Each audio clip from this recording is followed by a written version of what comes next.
Shalom, shalom, shalom. Khan halal Yahweh. Bahashima Mashiach Yahweh Shah. Rakatah. Laha. Akim. Wa Abatim. Shemai. It's Brother E. Hood. Another Thursday night throwdown. No matter how much lies Esau try to build up, with the grace, strength, the power of the Most High, we will continue to throw him down. What we're going into this week is going to be, are ye ungrateful, hateful, and unthankful? There's a lot to be thankful for, right? A lot to be grateful for, but are we? Because as we know, our people, our lineage, our ancestors, they were very ungrateful, right? They were very hateful in regards to those that was put in front of them to actually do the will and the work of the Most High. There's a lot of complaints. There was a lot of murmuring being done. Constant murmuring, just like today. Nothing's never good enough for our people at times, right? As well as they wasn't thankful. How often do we thank the Most High for giving us life, health, and strength, right? So what we're going to do is we're going to start out this week with our first, one of the first stories that I remember. I know there's more that came, but I chose this one. We're going to 1 Samuel, the 8th chapter, the 5th through the 9th verse. All right, we're going to start out. Israel wanted a king like the other nations. That's ungrateful like a mother, man. We got the best king, right? So let's go ahead and kick that off. We're going to start at verse 5 and read down to verse 9. Whenever you're ready up. This is the book of 1 Samuel, chapter 8, verse 5. It said unto him, Behold, thou art old, and thy sons walk not in thy ways. Now make us a king to judge us like all the nations. See, our people is already at that point. Oh, your sons are old. They're not going to be able to do it right. So we need a king. We want somebody like everybody else got it, right? But not realizing we had the King of Kings of Kings. We had the greatest ruler of all time, right? But again, our people couldn't see that because they were too busy being carnal, wanting something on the physical level, not thinking back on us being brought out of Egypt. All the things that the Most High had done for us up until this point and was going to do for us into the future, they couldn't see that. They didn't have the contrast to really understand that. Let's keep going. Verse 6. Verse 6. But the thing displeased Samuel when they said, Give us a king to judge us. And Samuel prayed unto the Lord. He did the right thing. He made a supplication, right? Because he wasn't going to do like Aaron did. See, Aaron didn't pray before he made that golden calf. He just said, go and give me your gold.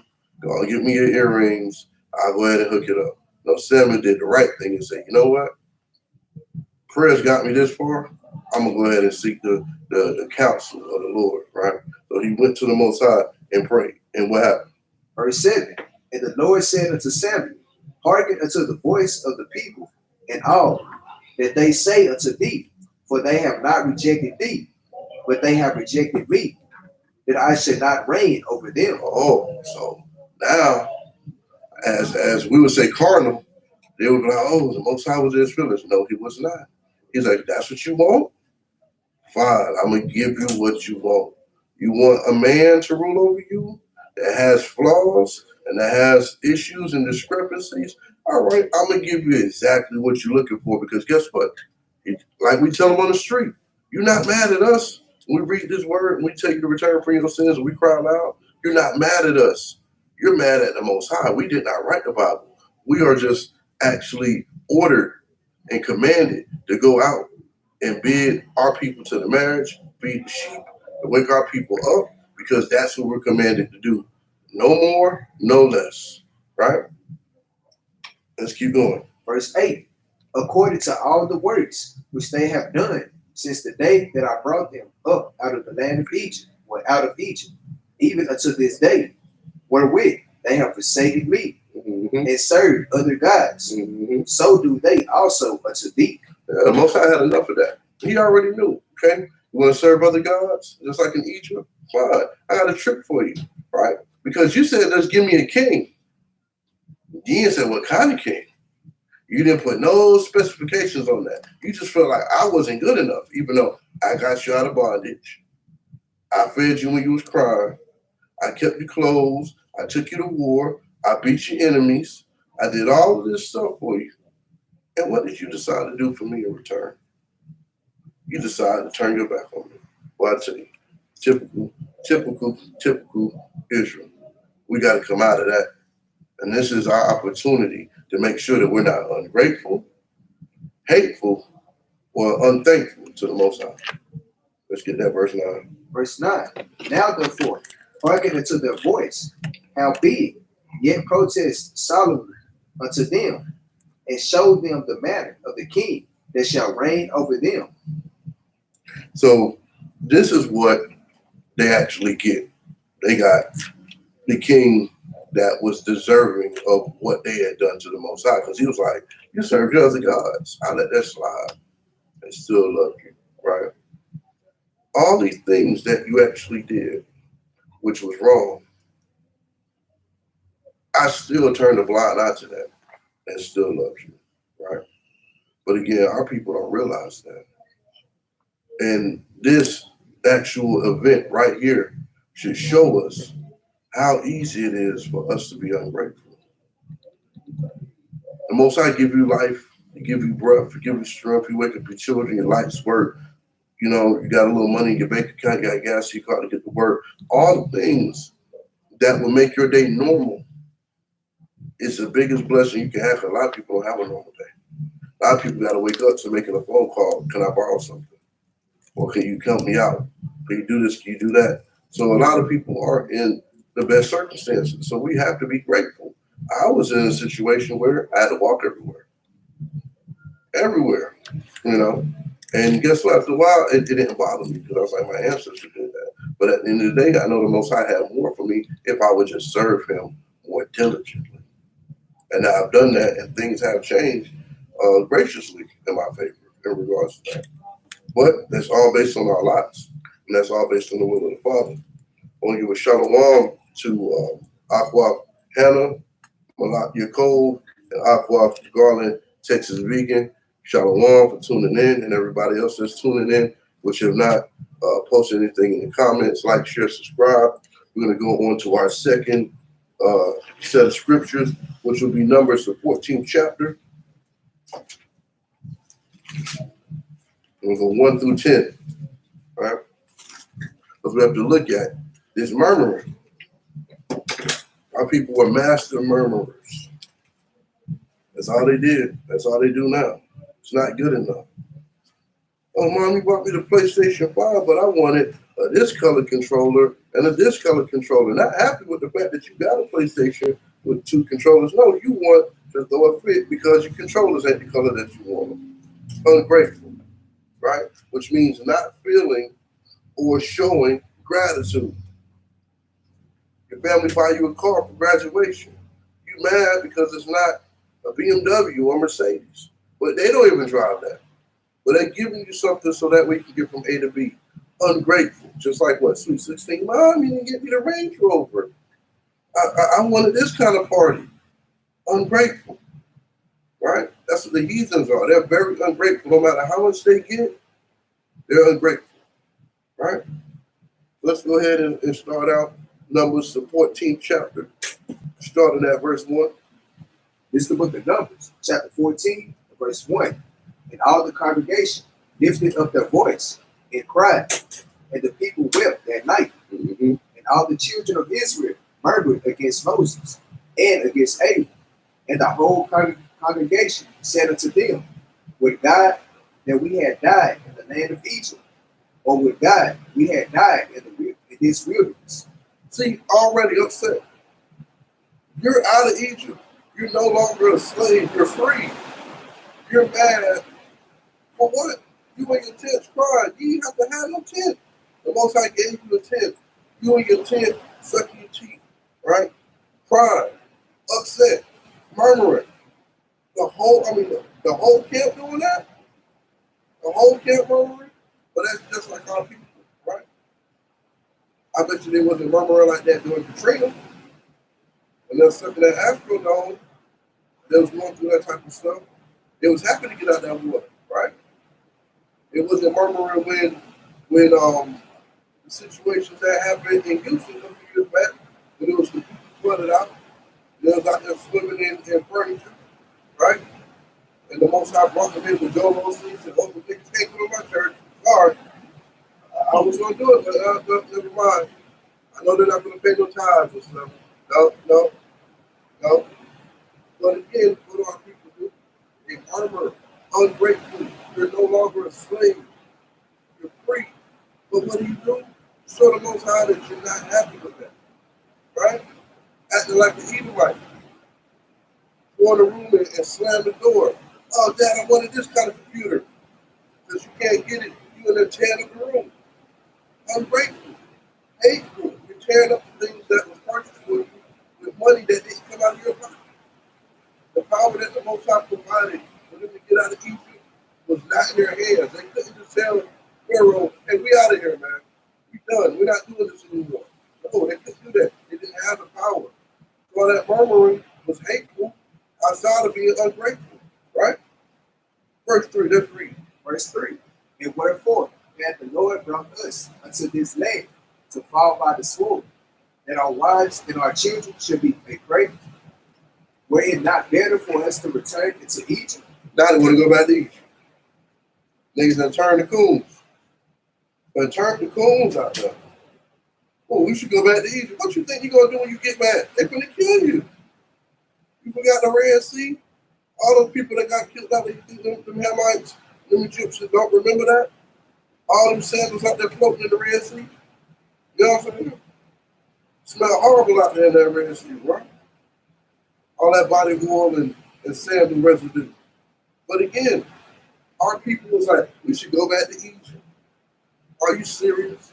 But this is what has been actually happening to our people since Egypt. They want to go back to being a slave now. They don't want to keep these laws, statutes, and commandments, and have that freedom that the Most High is trying to provide them. They want to go back to being carnal. They want to go back to being in the world where they don't have two nickels to rub together, right? Can't afford this, can't afford that, sleeping on mama's couch when they don't have to.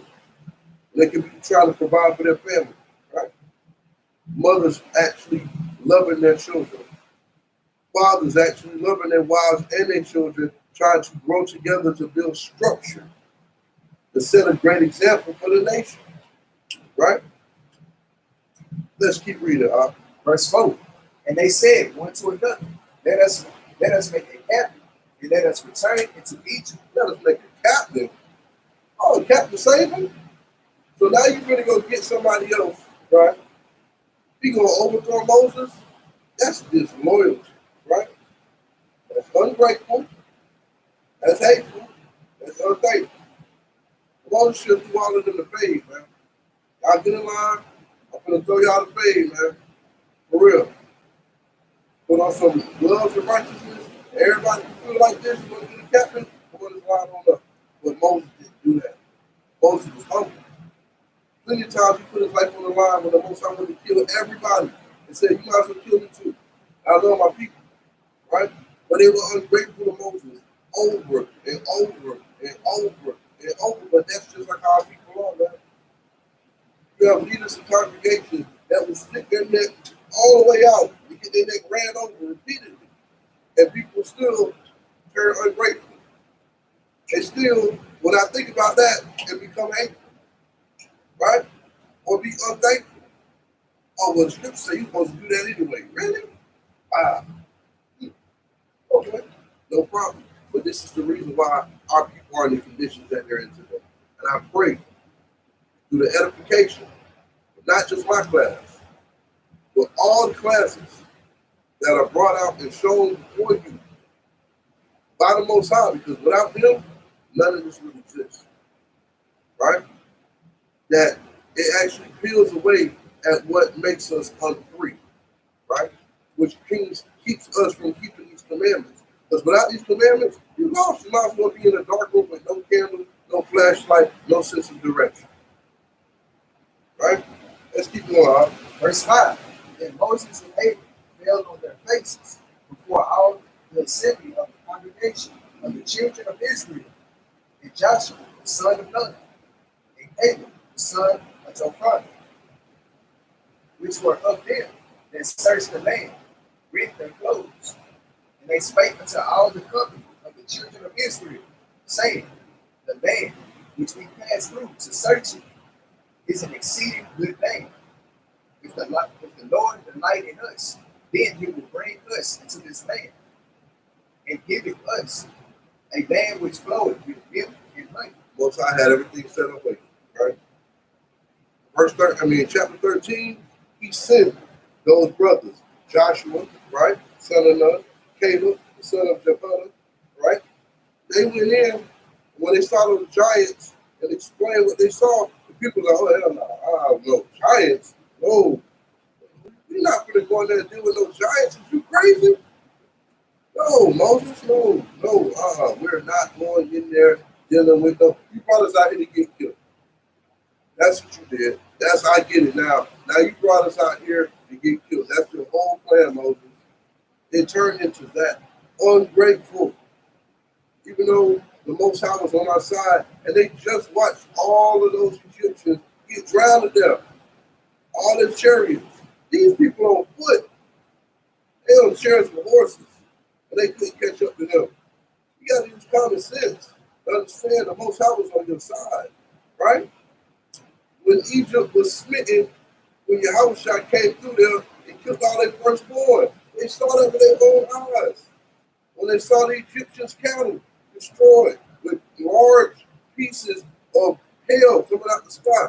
Imagine a gallon of Hawaiian punch, solid frozen, just a solid piece of block, just a bunch of them flying out the sky, and just smack your cow, smack your goat, smack your horse, and that's what you made your money with, right?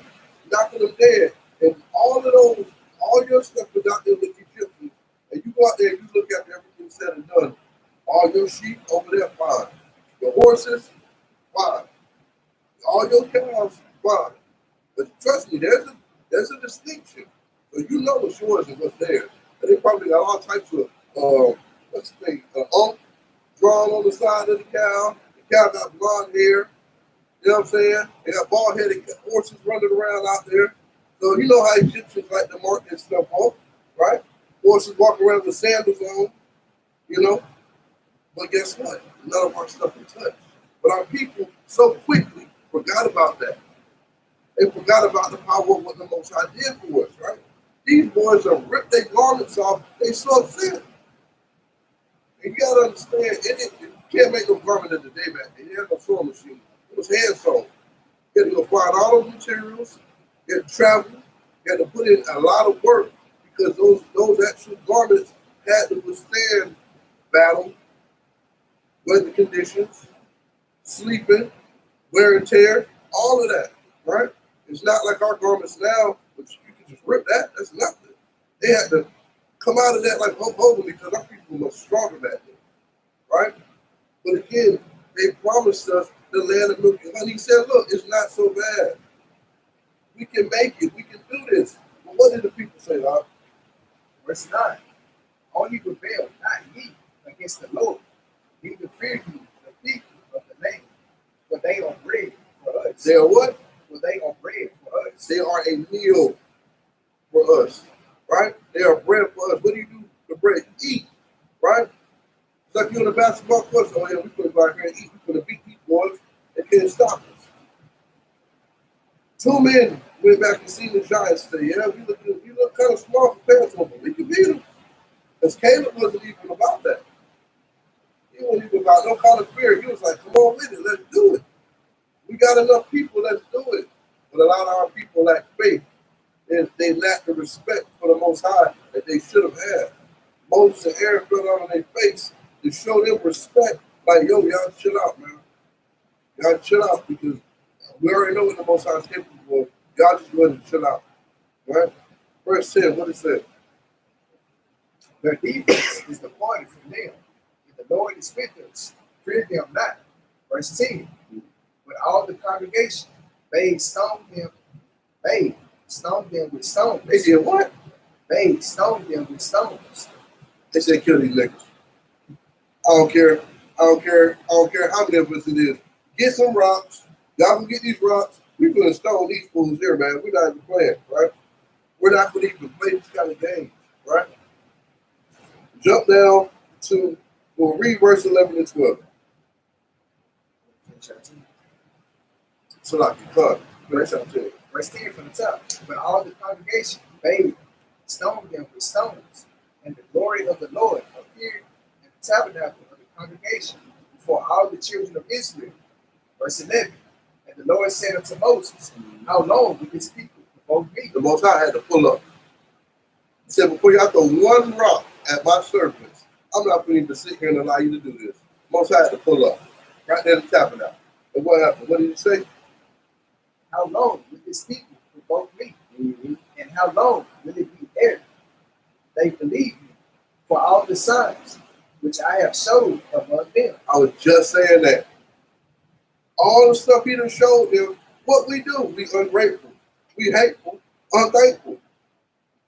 We left out of Egypt, big chains on, big jewelry. The Egyptians here, take it, please leave. Let me help you get out of here. Let me carry your bags for you. And guess what? We had to get to the point where we had to disrespect the Most High to the point where we had to pull up and say, all right, we got to stop because clearly y'all done forgot what I done did for y'all. Read, Verse 12. I will smite them with the pestilence in this heritage, and will make of thee a greater nation and mightier than they. See what I'm saying? He was like, I'm going to just go ahead and get them out of here because it's not worth it. All y'all want to kill my servants. I done did all this for you, and now you're going to be ungrateful and complain about it? You know what? I'm not supposed to get y'all out of here. I don't need y'all. This is not what I need in the land of the milk and honey, right? This is not what's needed, right? Let's go over to verse 36 and 37. Verse 36. And the men which Moses sent to search the land, who returned and made all the congregation to murmur against him by bringing up a slander upon the land. Complaining, there's a whole bunch of giants over there, bro. Caleb was not, they were not Captain. There's big giants over there. Big Goliaths waiting. Moses crazy, man. Look how he about 5'2". He was at least 7 foot, all of them. And what happened to him for that murmuring, getting everybody turned against him? What the Most High did? Verse 37. Even those men that did bring up evil report upon the land died by the plague before the Lord. So the Most High put a plague on him. Got him out of there. I love that scripture. I love that because that's what you get for the murmuring. Most High just said, I'm gonna just put the plague on you. I'm gonna just put a coal on you because you're not grateful for what I've done for you. Right? You're not thankful for what I've done for you. You're not showing me the love and the respect that I deserve for doing all this for you. You want to show me hate? All right, I'm gonna make an example out of you. Right? Let's go over to Philippians. Right? 2. We're gonna start at 14. Most High side working, boy. I don't know if y'all can hear that rain or whatnot, but Most High out there working. Car wash ain't got nothing on their hands in the Most High, but that good heavenly water on your beard. Let's go ahead and start out verse 14. This is the book of Philippians, chapter 2, verse 14. Do all things without murmur and dispute. Say what?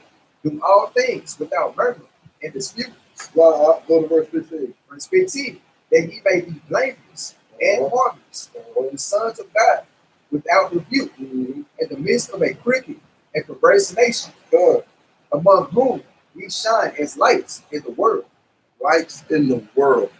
When we go out there to the street, we have to let our light shine in the world, right? at the end of the day that we may be blameless. But they're going to say, you're in sin. You're a sinner. And just like Benaniyah said every time, show me my sins. That don't shut up a scoffer quick enough. They be like, you know you be sinning, you don't be sinning? No. And we say we don't willfully sin, now they confused, right? Because it take them forever to put that cigarette down and just glue to their finger. But some people will throw it down, all praises for them. And then some of them, they're going to be stiff-necked, you know? But again, if you want to be harmless, right, without rebuke, how do you do that? By doing things without murmuring and disputing, right? So when it's time to pack up, right, after camp, everybody go to grab his stuff when we read it, that Matthew 26, getting our signs together, put them back on the vehicle that they came on, right? Got the cooler with the drinks. Grabbing up the cooler, making sure it's back on there. You see what I'm saying? Everybody, hey, brother, you left your sword. Oh, so-and-so left his sword. He had to leave early for whatever reason. We showing each other love and say, hey, we're not going to leave none of our items out there. We're not even leaving no trash on the ground. We're not even littering. No matter if we done drop 50 bottles of water, they're all in the trash bin. Because we move as one man. We stay in order. There's no dispute. Oh, well, I got to pick up the sign. Oh, man, so-and-so left his bottle again. Man, that ain't my bottle of water, right? That's how the little children be sometimes. We be trying to get an left the bottle of water. That ain't mine. I'll just pick up the little bottle of water, throw it in the trash. But if Yahweh told you to do it, you wouldn't even fix your mouth and say it ain't mine. Yes, sir, Yahweh. Oh, you want me to get this? You want to be able to do enough for him, right? Let's keep going. Verse 16. Holding forth the word of life, that I may rejoice in the day of Christ, that I have not run in vain, neither labored in vain. God, because who wants to do that? Who wants to get all the way to the day of judgment?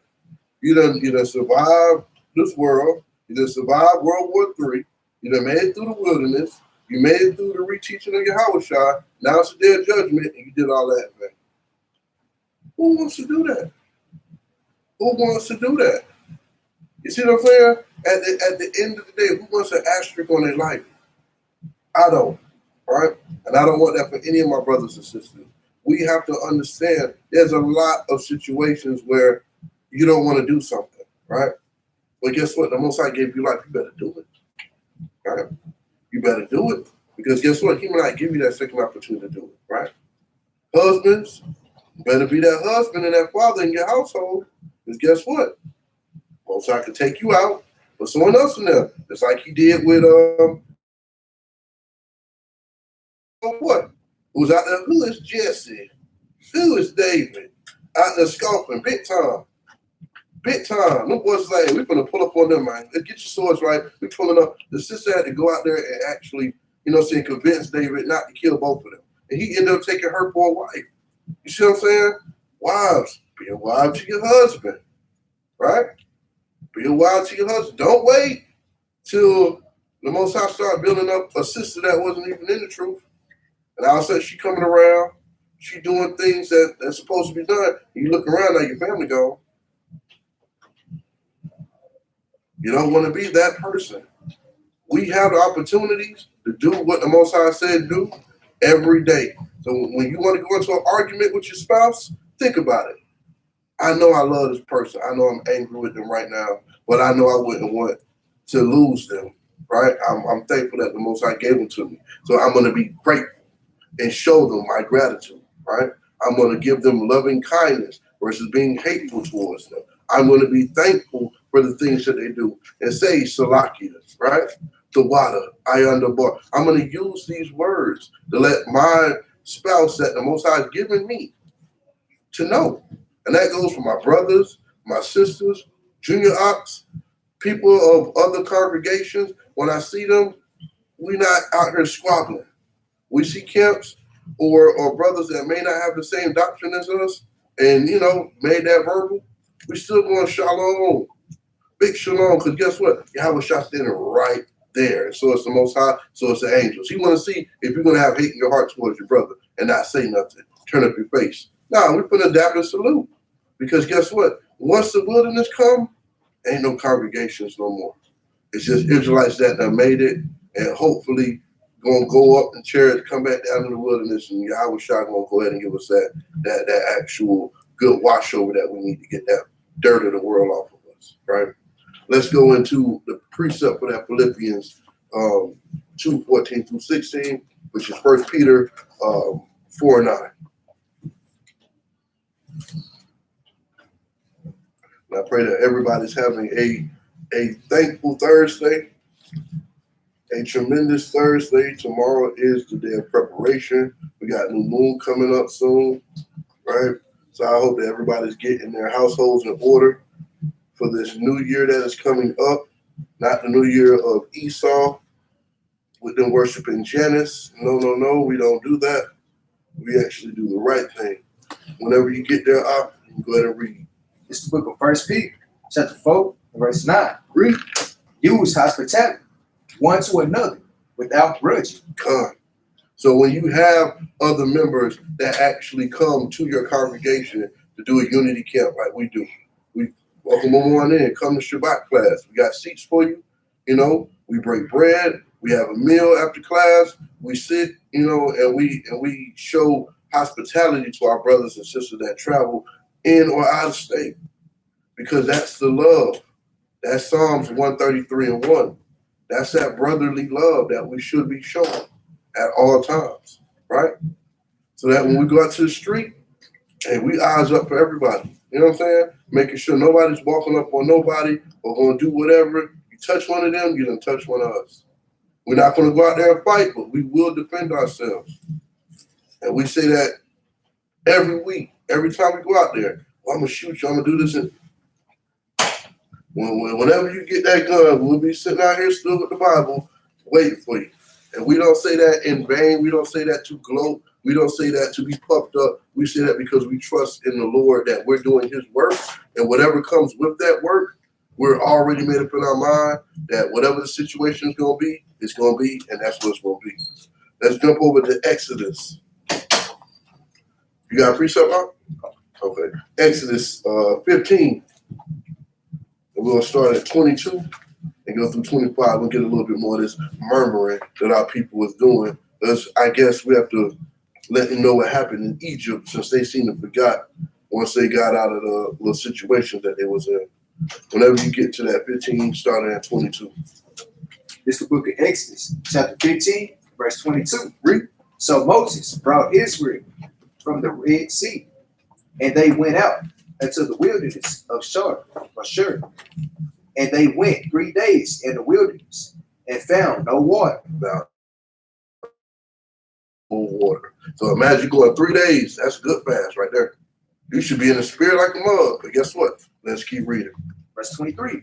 And when they came to Meribah, they could not drink of the waters of Meribah, for they were bitter. Oh.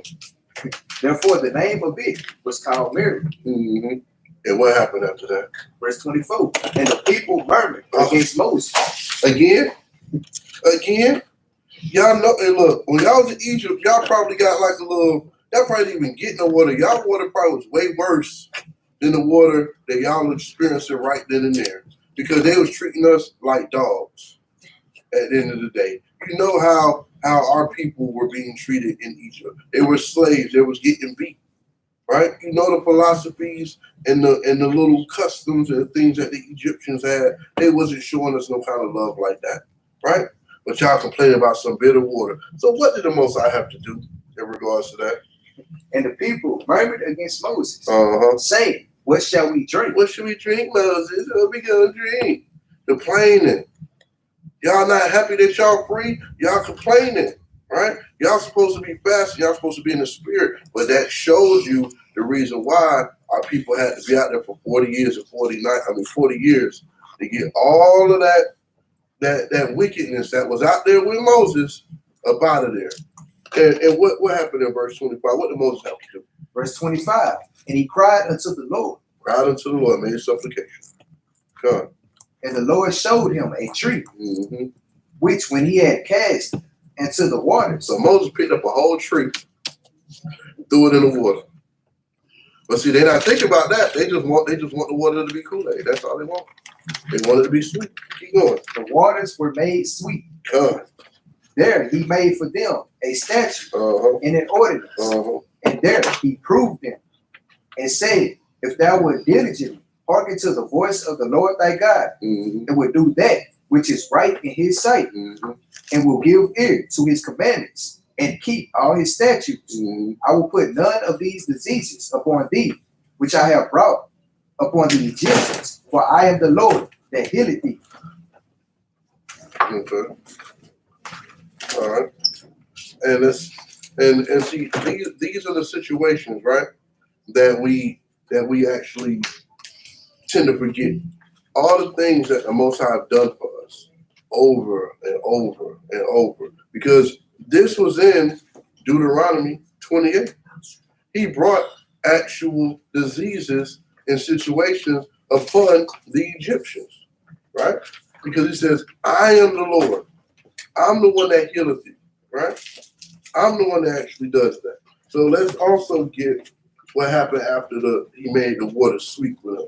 Because he didn't have to make Moses pick up a tree, throw the tree in the water, now the water sweet, right? And I bet there was murmur when he did that too. What you doing with the tree, Moses?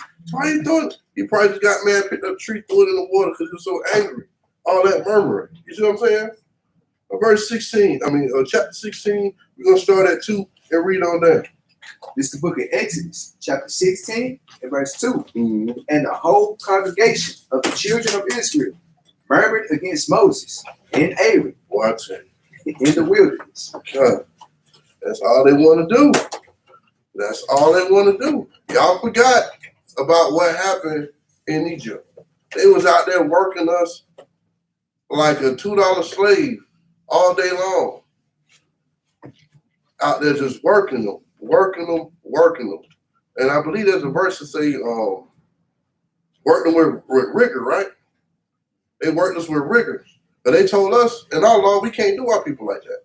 We working them with rigor. That means day up, day night. Well, do you want to go back to Egypt to do that? You know what I'm saying? And what happened? Verse 3. And the children of Israel said unto them, would to God we had died by the hand of the Lord in the land of Egypt, when we sat by the flesh pots, and when we did eat bread to the full. For ye have brought us forth into this wilderness to kill this whole assembly with hunger. Good.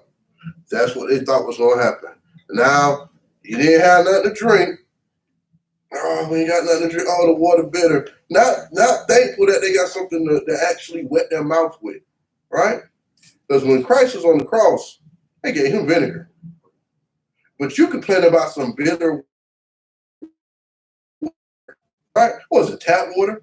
What was the water that you didn't like? It probably tastes like the Sonic, because I don't like the Sonic. That's bitter water to me, you know. But to each his own, they wanted some sweet water, but guess what? They wasn't getting that in Egypt. You see what I'm saying? Versus being thankful that they found water. No, it's not good enough. Let's keep going out. Verse 4. Then said the Lord unto Moses, behold, I will rain bread from heaven for you, and the people shall go out and gather a certain rate every day, that I may prove them whether they will walk in my law or no. Look at that. Now see, that's mercy. That's complete mercy. Whether they're going to do what I say do, whether they're going to be in my law or not, I'm going to still give them something to eat. He didn't have to give them nothing. He could have just let them continue to starve, but he did not do that, right? He said, I'm going to go ahead, right, and I'm going to make it rain bread. Rain bread. Now, mind you, our people didn't see rain when Noah's Ark happened. So imagine you see bread raining out the sky. People don't know what to do. They're out there running around for the egg, going to get either you keeping the law or not. I'm going to still let you get the actual bread, because that's the love that the Most High He had for our people, right? Because guess what? Right now, a lot of our people picking up rain down bread in their life, and they're not keeping the law. They got one foot in, one foot out, and they thinking, well, the Most High hasn't visited me with any kind of punishment yet, so I guess I'm doing all right. I'm not a bad person. Just keep going out. Verse 5. And it shall come to pass that on the 6th day they shall prepare that which they bring in, and it shall be twice as much as they gather daily. Mm-hmm. And Moses and Aaron said unto all the children of Israel at even, then ye shall know that the Lord hath brought you out from the land of Egypt. Mm-hmm. And in the morning, then ye shall see the glory of the Lord, for that he heareth your murmurings against the Lord. God. And what are we that ye murmur against us? Exactly. Had action. So we done came out here. We done prayed to the Most High. He done made the water sweet. He done rained down some bread. He done doubled up on the bread for you. So you good on you good. You're not hungry now, but you still gonna murmur. So who are we? Who is he? If you got to keep murmuring at this point, you got to ask yourself. But they wasn't beseeching themselves. They was not thinking upon their ways. They were being ungrateful, hateful. What, the bread ain't have enough butter on it? It wasn't risen enough. It wasn't like grandma cornbread. So because it wasn't that wasn't good enough, could have been starving. He gave you double the portion. So it was more than enough for everybody, right? This is where we should have been thankful, right? Praising with thanksgiving. But what happened? Verse 8. And Moses said, this shall be when the Lord shall give you in the evening flesh to eat, and in the morning bread to the full, for that the Lord heareth your murmurings, which ye murmur against him. And what are we? Your murmurings are not against us, but against the Lord. Read that again. Your murmurings are not against us, but against the Lord. So when we out here complaining, you don't have enough, right? Just like Chris Tucker mom in Friday. What is this? $2? What we doing $2? Make it work. That's how the Most High, he gives us enough. His riches and glories in heaven. We'll fall out if we see how the Most High live. We want to know what to do with ourselves, man. Everything made of gold, gemstones everywhere. You see what I'm saying? We wouldn't know what to do with ourselves. But guess what? Things aren't enough. I got this, but you know what? I really wanted those more than that. Or I got this, I really wanted that. Or I got that husband, but really I wanted a husband that had money like this. Or I got a wife, I want a wife that looked like that. I'm grateful, man. The Most High ain't got to give us nothing. There's people out here with nothing that's keeping the Most High's law, statutes, and commandments and have nothing, just like the widow that had 2 pennies and enough to make one little cake, and she made that cake for that prophet and showed her faith right then and there. Little to nothing, but she showed it. Our people have to wake up, man, and understand, am I being ungrateful to the Most High? Am I being hateful to him? Or am I being thankful enough to him? Or what? Right? Let's keep going up. Verse 9. And Moses spake unto Aaron, say unto all the congregation of the children of Israel, come near before the Lord, for he had heard your murmurings. And it came to pass, as Aaron spake unto the whole congregation of the children of Israel, that they looked toward the wilderness, and behold, the glory of the Lord appeared in the cloud. And the Lord spake unto Moses, saying, I have heard the murmurings of the children of Israel. Speak unto them, saying, at even ye shall eat flesh, and in the morning ye shall be filled with bread, and ye shall know that I am the Lord your God. Good. Get that 13. We're going to see what that meat was for them. Verse 13. And it came to pass that at even the quails came down and covered the camp, and in the morning the dew lay round about the host. And when sorry. So he gave them quails, little small, little bite-sized little chickens. You know what I'm saying? So you got chicken, you got bread, you got sweet water. Now you can't tell me that our people ain't who they are. Because you can't tell me that the Northern Kingdom don't like sweet water, right? With some bread, with some chicken. Because I tell you what, Southern Kingdom love it. Yeah, they love it. It's at your birthday parties, which you ain't supposed to be keeping. It's at your weddings. It's at your funerals. All 3 of those things are there. They got some sweet water, Kool-Aid. They got some bread, various breads. That you got cornbread. And then you got your quail, which might be your golden chick or your different church. I mean, not churches. we want churches. You see what I'm saying? So you have your different establishments that provide chicken in the community. But again, did the Most High have to do this? No. Why did he do this? Because he loves us, right? He loved us enough to not let us starve, right? But let's get the reward for complaining, right? Let's get the reward. We gotta get a reward for complaining. We've seen some little door prizes that some of the people got. Let's go to Numbers 11:1. We'll get the reward for complaining, right?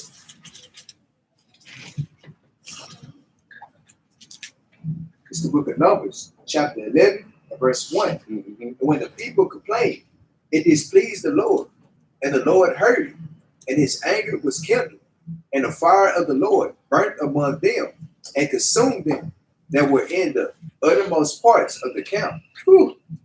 Sent a fireball after them. Sent a Hadouken from heaven down there. Took the skin off their back, right? And what actually happened after the Most High said that fire upon them? Verse 2. And the people cried unto Moses. Oh, now you want to cry for Moses. Now, after all that murmuring, all night long in your tents and complaining, now you want to cry for Moses. Now you want to have, get him off me, Lord. Help me, Moses. Help me, please. No, now you want to cry for Moses. But you wasn't crying when the water wasn't sweet, right? Wasn't crying when, you brought us out here to starve. Oh, you brought us out here to die with the giants. You brought us out here, all that murmuring, right? But what ended up happening when they cried out to Moses? And the people cried unto Moses. Mm-hmm. And when Moses prayed unto the Lord, Mm-hmm. the fire was quenched. Good. And that's the whole problem, right?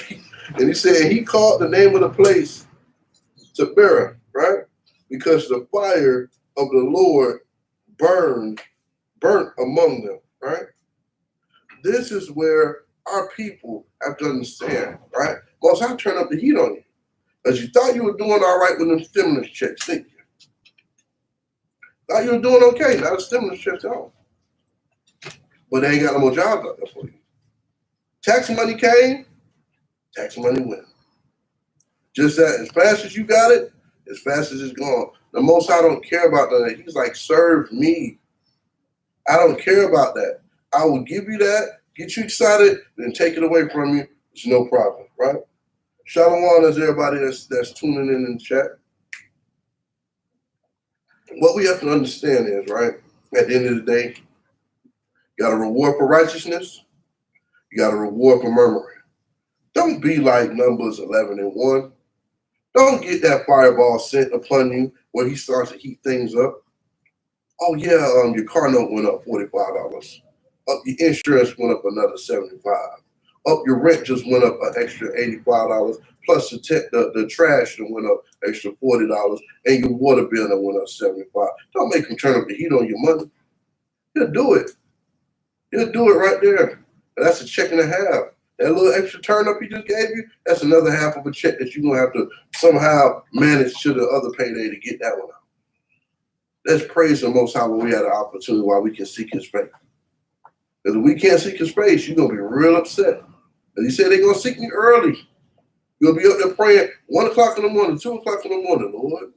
I know I just asked you at 1:15, and it is 1:19, but I just feel like I need your grace and glory again, Lord. You're going to be out there sounding like a pastor, praying on Pastor Appreciation Day. Don't do that. There's no reason to do that. Seek him while he's still pleased with you, while you can still please the Most High. All right? Let's keep going. Let's go on over to Psalms 55, 16 through 18. See, this is what I would rather do than complain right here. Right? I would rather do this. Get them songs out. Those songs be hitting hard, man, like a line back across the middle. Start at 16. It's the book of Psalms, chapter 55 and verse 16. Mm-hmm. As for me, I will call upon God, and the Lord shall save me. He gonna save me. That's why I'm gonna call upon him. He's gonna save me. On the way to work this morning, I played the 25th Psalm, all the way out to maybe the 28th Psalm. And I turned it up as loud as it would go on the radio. We could turn up music loud. Let's turn up the word of the Most High, right? And blast that. That's like a spirit massage, because you might be going through something. You may not slept good at night, but hearing those words and those promises that the Most High has given to you of what David went through and why he seeked the Lord, this is the reason why, as for me, I will call upon God, and the Lord shall save me, because guess what? The Most High is undefeated. Show me somebody who put a blemish on this record. I'm waiting. Verse 17, Verse 17. Evening and morning and at noon will I pray and cry aloud, and he shall hear my voice. Verse 18. Verse 18. He hath delivered my soul in peace from the battle that was against me, for there were many with me. God, no, I'm sorry. 19. God shall hear and afflict them, even he that abideth of old, Salah, because they have no changes. Therefore, they fear not God. See, that's the whole problem. When you don't fear the Lord, you're not going to have the security that you want, right? Everything that's just troubling to you will actually be there. This is why, like, one thing that old folks used to say when I was young, right? You wouldn't be afraid if you were doing what the Lord said. And it never made sense to me as a child. You'd be terrified in the dark, right? Now I'm like, the room can't be dark enough for me to go to sleep, because I want to be able to sleep and nice, peaceful. You don't want light coming through the windows in the middle of the night, things of that nature. You want to be able to sleep in peace, right? But again, our people don't understand why we're supposed to do what we're supposed to do, right? Read verse 20, Verse 20. He had put forth his hands against such as be at peace with him. He had broken his covenant. The words of his mouth were smoother than butter, but war was in his heart. His words were softer than oil, yet were they drawn swords. See, talking about Esau right there. Talking about Esau, right? Because at the end of the day, we have to understand Esau broke his covenant. So they say you can't abhor an Edomite. Esau broke his covenant. Study to show thyself approved to the Lord. Stop coming out with the foolishness, right? Because at the end of the day, all of this describes him. His words were smooth as butter. Yeah, we're going to go ahead and get you a stimulus check out there. War was in his heart. We're going to war Russia next week, though. Because, I mean, that's what George Bush did, 9/11. Oh, he got $300. What? For real? $300 check. There you go. There you go, Blackie. Get a $300 check. A week later, 9/11 happened. Nobody had no jobs. It was like they gave you $300. They gave you a sandwich in the bag and said, okay, eat it all now if you want to. You're going to be scarred. You know, a lot of people was on unemployment. Most of grace and mercy. I was on unemployment for almost 2 years because of that. But the world was never the same because of that 9/11. Because guess what? Most High had to bring destruction to this nation. He had to bring that destruction to show, look, I'll do it however I want to do it, and I'll make them do it to themselves. I'll turn their own recompense upon their own head. Right? Let's get Acts 6:1. Right?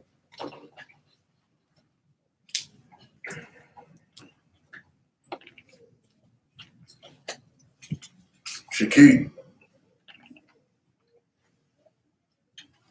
This is the book of Acts, chapter 6, and verse 1. And in those days, when the number of the disciples was multiplied, there arose a murmuring of the Grecians against the Hebrews, because their widows were neglected in the daily ministration. So the Hellenized Jews was arguing with the original Jews over food because their widows wasn't being fed, right? That's what they were upset about. This is when they had to bring out more disciples.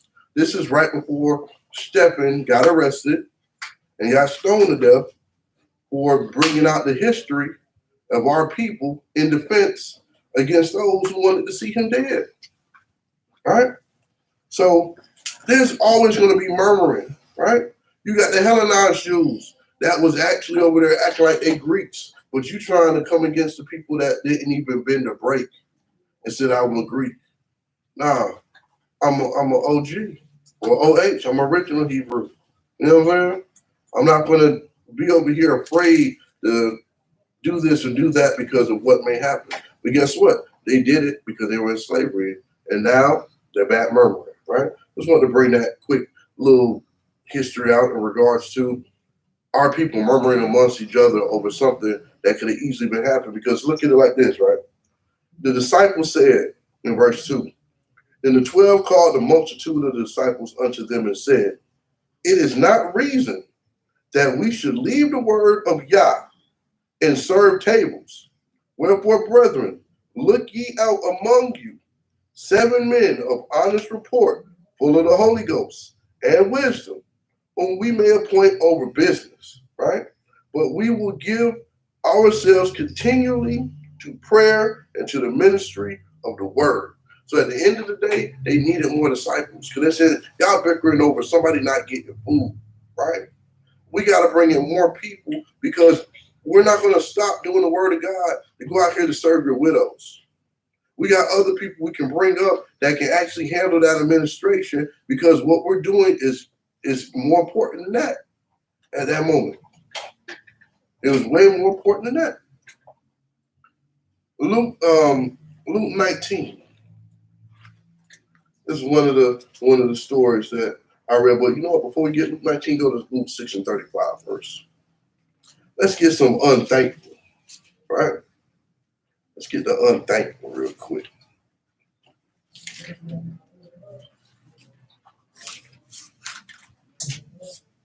This is the book of Luke, chapter 6, and verse 35.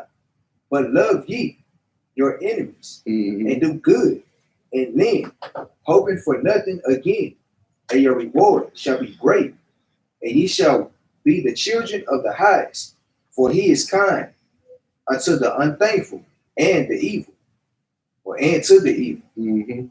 Be ye therefore merciful, as your Father also is merciful. So these are the things that we have to understand, right? This is all red letter. This is Yahushua, right? Talking about loving your enemies, right?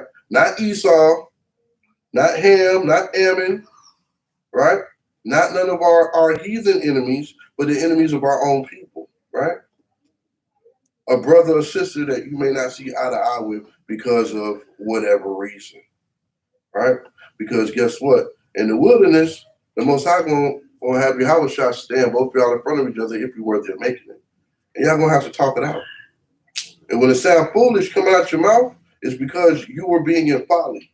And you didn't look at yourself and examine yourself and say, well, why am I beefing with this brother? Why am I beefing with this sister? Why are we not getting along, right? A lot of sisters may not make it to the wilderness, right? A lot of brothers may not make it to the wilderness as well because a lot of us may be taken in war. As scriptures say, a lot of us will be thrown in prison houses. A lot of us will lose our lives for keeping the word of the Most High and doing the will of the Father, right? So you're going to get to that point where you might have the 7 women cleaving to one man, right? It's not so y'all can do some freak off. No, it's so that way the nation can be rebuilt. Because everything will be in a much stricter order at that point, right? So these are the things we have to understand, right?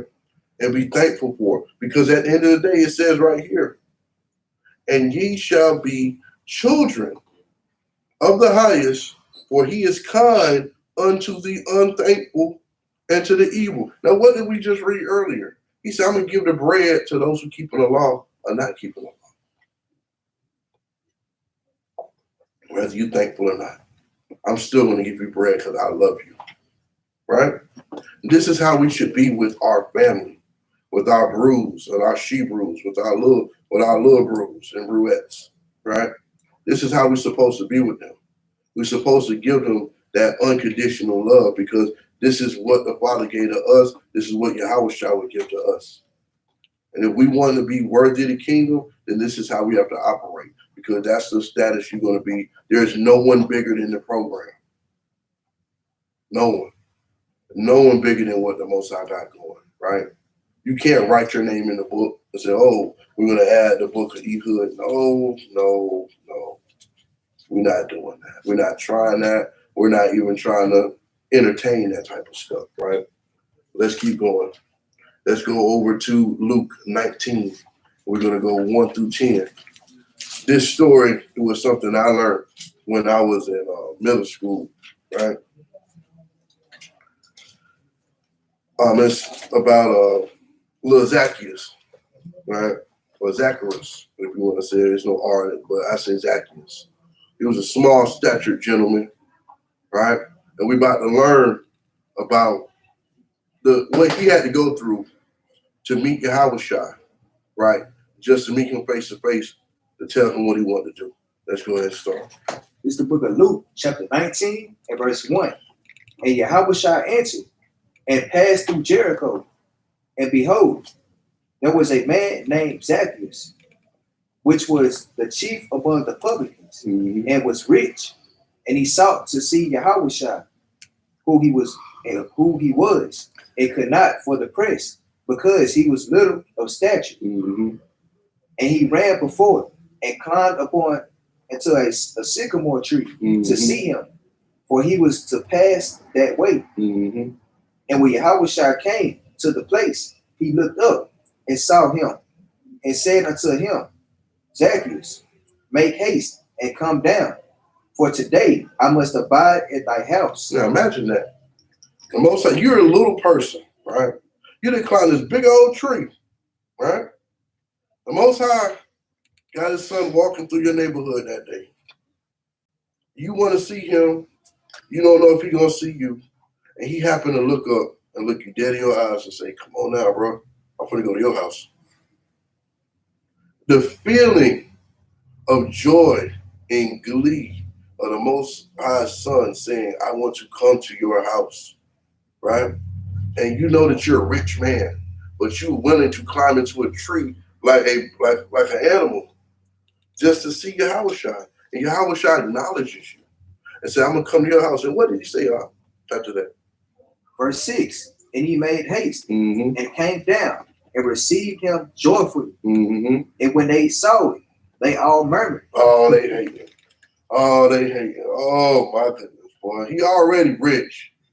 Now Yahushua at his house? Come on, man. Oh, man, he must be paying Yahushua money or something. You know, Yahushua must need some money from him. So, you know how people going to hate and start a whole bunch of hatred? You start murmuring. That's how people is. Oh, he couldn't come to my house. I've been cooking all night for the Lord. And he didn't come to my house. Why he going to his house? Because he climbed the tree? What happened after that? And when they saw it, they all murmured, saying that he was gone to be guest with a man that is a sinner. Look at that. Person, he a sinner, Lord. Y'all need to be going to his house. Well, why do you think the Most High was going to his house in the first place? But he said, I didn't come for those that was already doing it. I'm coming for those that's sick. He wanted to come for those who needed the healing, that was brokenhearted, right? He was coming to actually make a transition for Zacchaeus. Go ahead. Verse 8, and Zacchaeus stood and said unto the Lord, Behold, Lord, the half of my goods I give to the poor. And if I have taken anything from any man by false accusation, I restore him fourfold. Good. And Yahushua said unto him, This day is salvation come to this house, for so much as he also is a son of Abraham. Israelite. For the Son of Man is come to seek and to save that which was lost. God. He said he only coming to the lost sheep of the house of Israel. So at the end of the day, Zacchaeus wanted to get his face clean with the Most High Son. He wanted to say, look, if I did anything wrong, I'm giving them back 4 on 4. They getting a 4 for 4 from me. You know what I'm saying? Easy. No problem. And he was a rich man at the end of the day. So the Most High utilized someone of small stature of great responsibility, right, to actually make an example of those who probably was thinking that they were holier than thou.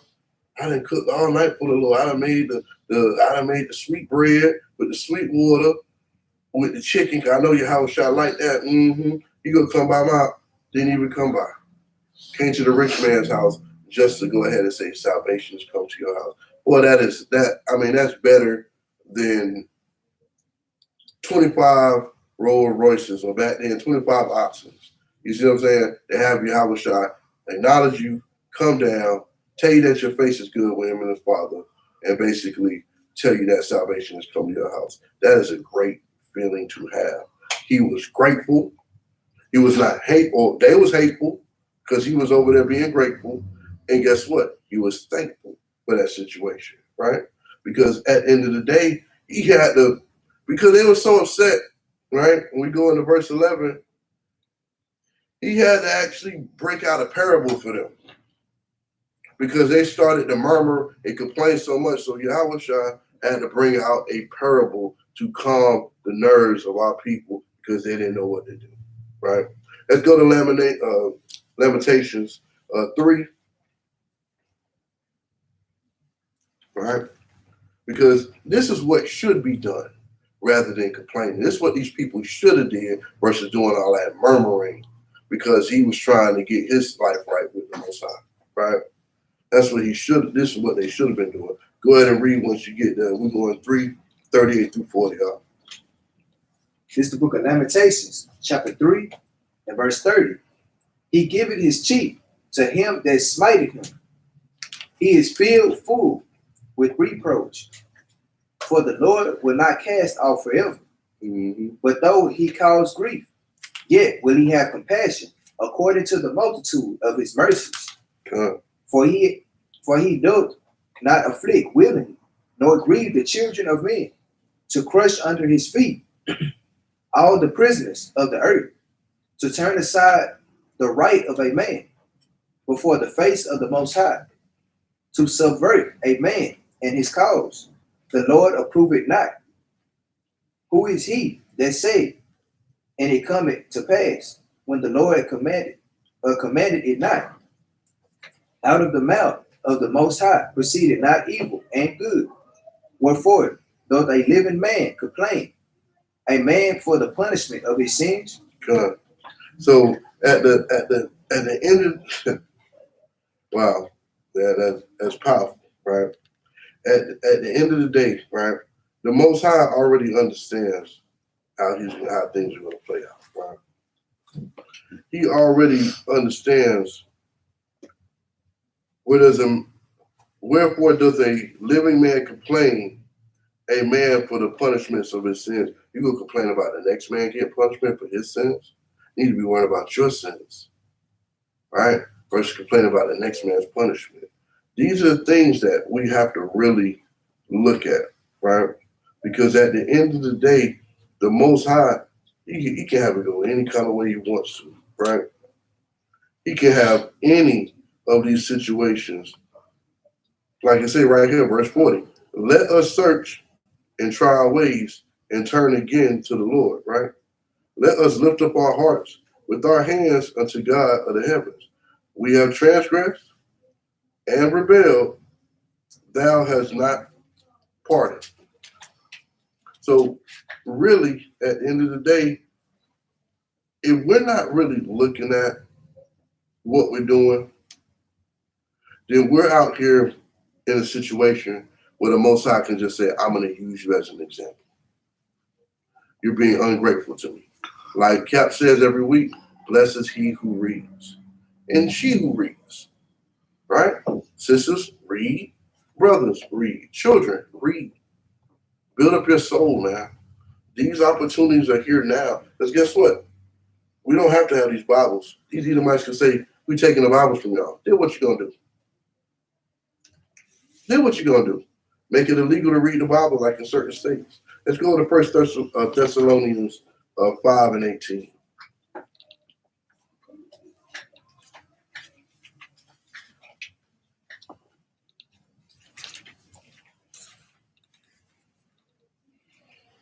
This is the book of 1 Thessalonians, chapter 5, verse 18.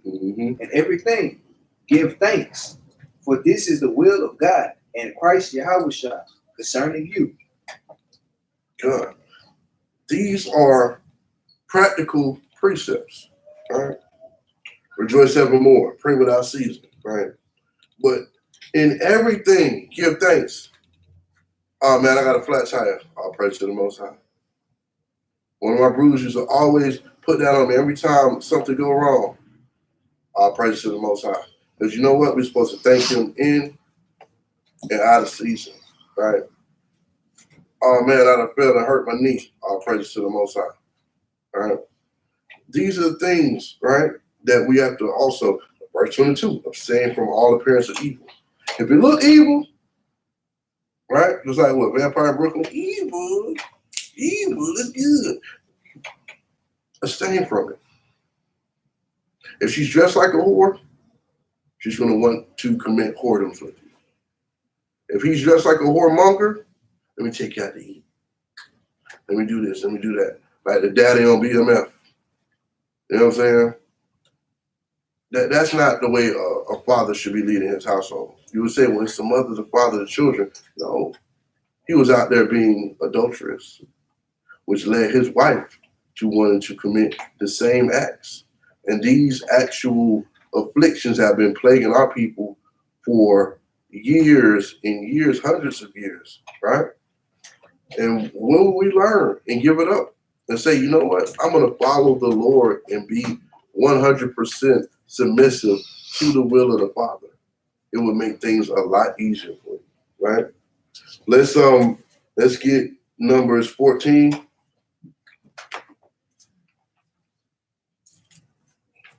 Let's start at verse 26. We're gonna read down to 33. Yahweh had enough of the murmuring, man. And I'm gonna just go ahead and go into this to show you why we should not be murmuring in the first place, right?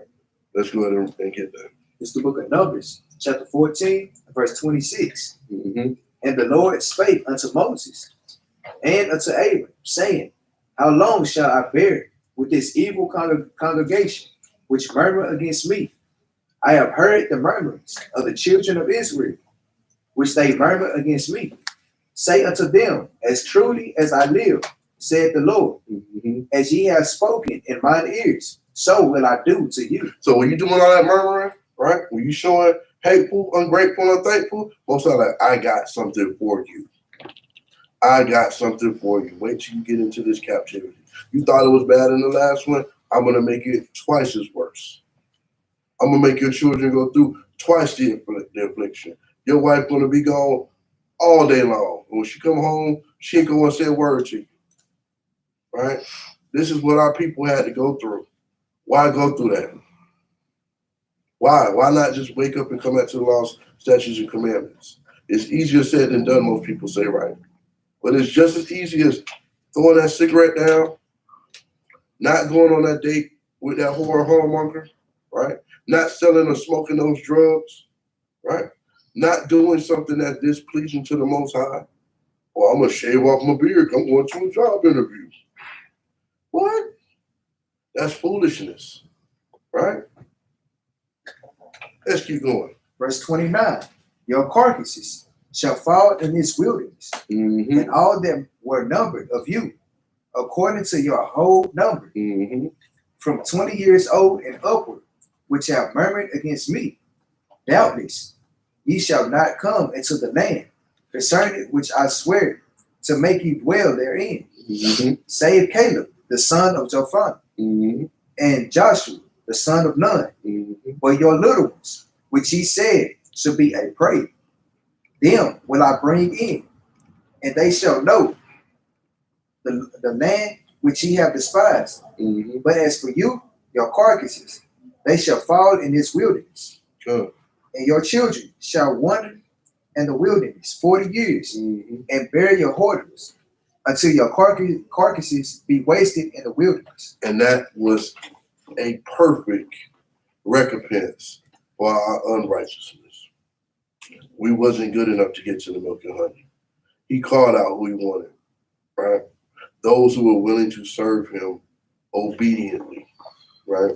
Showing full gratitude at all times. Stop being stiff-necked people, right? I'm mad at my husband. I'm not going to do this. Okay. You're not doing that to your husband. You're doing that to Yahushua and Yahweh, right? Children, I'm going to talk back to my mom. I'm going to have an attitude. You're not doing that to your mother. You're not doing it to your father.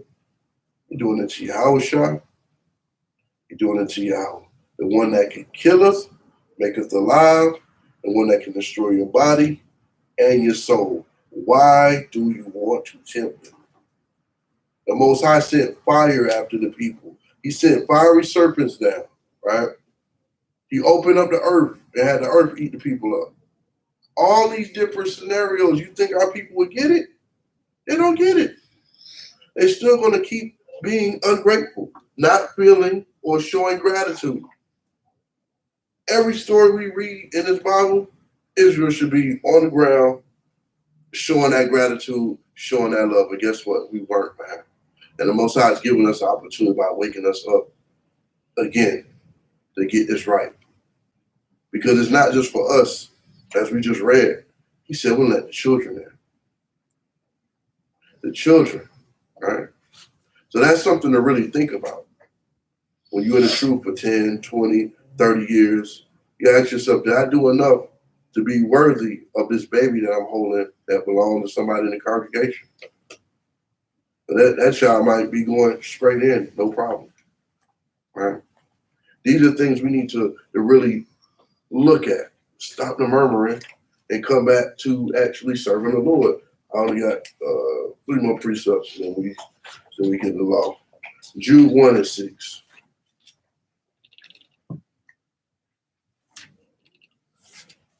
The book before the last book of the Bible.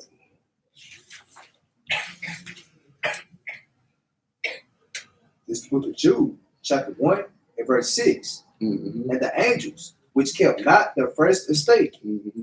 but left their own habitation, he had reserved in everlasting chains under darkness until the judgment of the great day. So when you want to get out here, right, and be disobedient, Most High said, I got something for you. You're going to just sit and wait.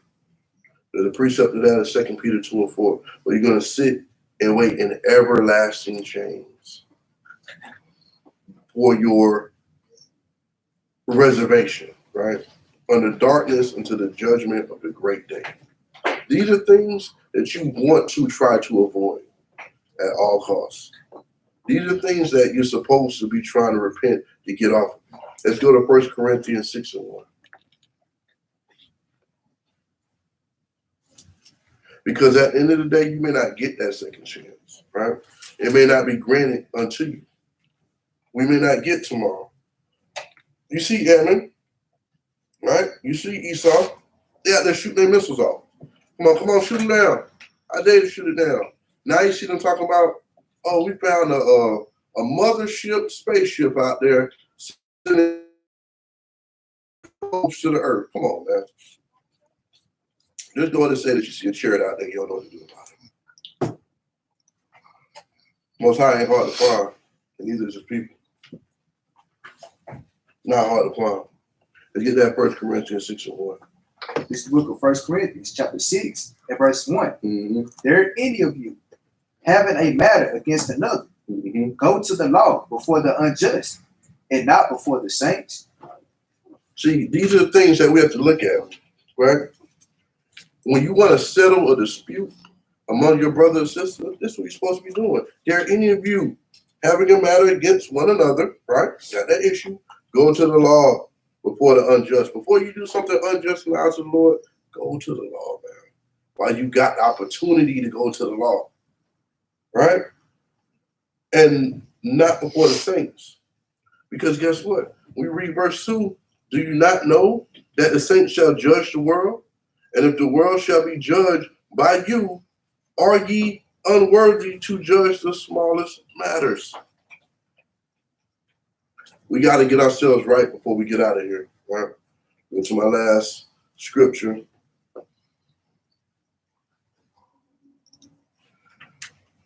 Hey, Vince, it don't matter what you say. As you are a heathen. And, I mean, that's just pretty much the end of it. And your spelling is poorly incorrect. I'll let you make it. It's funny. He said, y'all are not the Israelites. I guess spelling wasn't your first ability. Let's get that Psalms 106 and 25 for this heathen.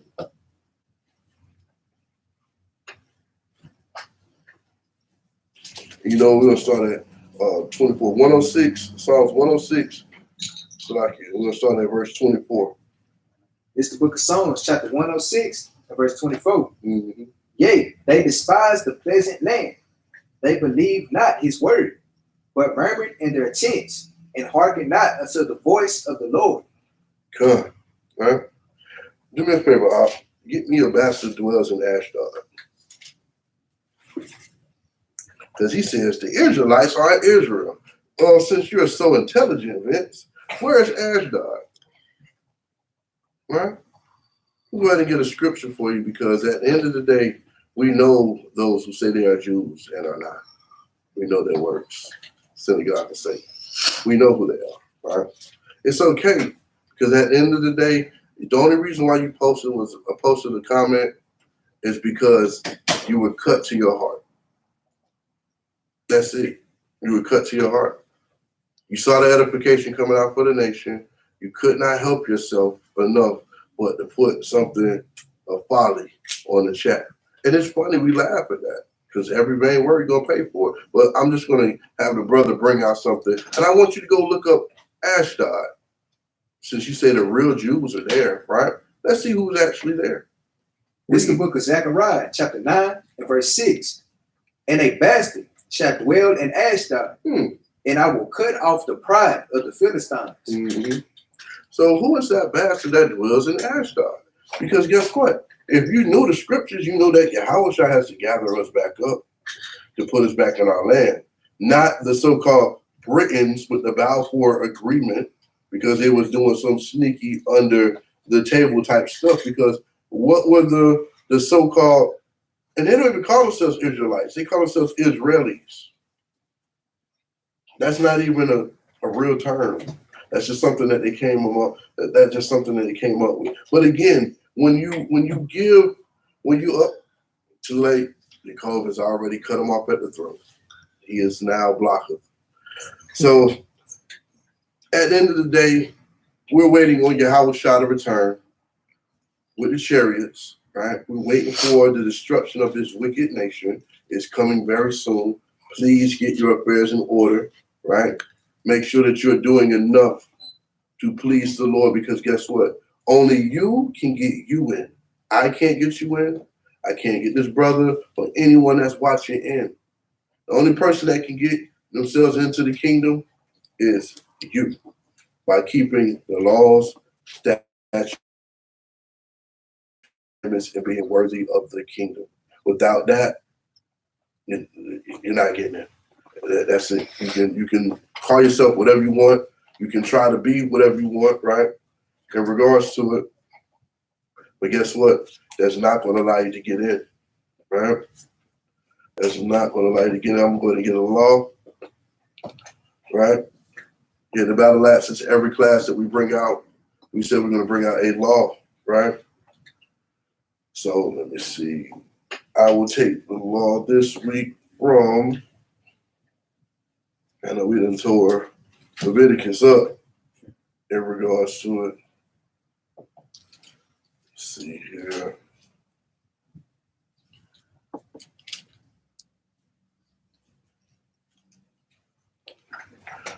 We're going to do Leviticus 4 and 27, right? Well, matter of fact, hold on. Not going to get that one. That might be a little bit too. And we want to thank y'all for the GoFundMes, as well as the cash apps or whatever alms they are presented to the Battle Axes. They are being used for righteousness at all times, right? The angels do take notes. So do the Most High. So do Yahweh Shai. We're not going to even play. We're not going to play with our grace, man. That's definitely what we're not going to do. That's why we're trying to make sure we bring y'all classes twice a day. Ezekiel, Captain Benaniyah on Sunday. Captain Jerubbaal on Monday. Soldier Yakov or Brother Yakov, Yakov on Tuesday. Captain Maccabees, Tuesday night. Captain Yarn, Wednesday. Brother Rajatop, Thursday morning. Brother Ehud, Thursday evening. Brother Donovan, Friday morning. And Brother Benaniyah, Friday evening. And then we have our Shabbat class. We do it all over again. So all praises to the Most High for building us up as he built up the additional disciples in regards to it. Right? Ooh.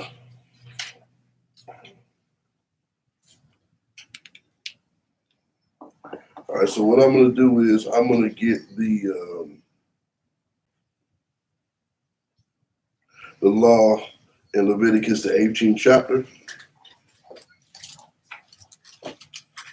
and we're gonna go 25 to 29. This is the book of Leviticus, chapter 18, and verse 25. And the land is defiled, therefore I do visit the iniquity thereof upon it, and the land itself vomited out of her inhabitations. Ye shall therefore keep my statutes and my judgments, and shall not commit any of these abominations, neither any of your own nation, nor any stranger that sojourneth among you. For all these abominations have the men of the land done, which were before you, and the land is defiled, that the land spew not you out also when ye defile it, as it spewed out the nations that were before you. Good. Verse 29. For whosoever shall commit any of these abominations, even the souls that commit them, shall be cut off from among their people. Good. And with that, we shall say, Shalom, Kahala Yahweh, Bahashima Mashiach Yahweh Shah, Rakatah, Yahweh, Wa Yahweh Shah, Hallelujah, Shalom. We'll see y'all next week, Lord's willing. Y'all stay tuned for Brother Donovan in the AM Friday morning, and Brother Benaniyah Friday night, getting that Sabbath started off right. All praises to Yahweh. Kahala.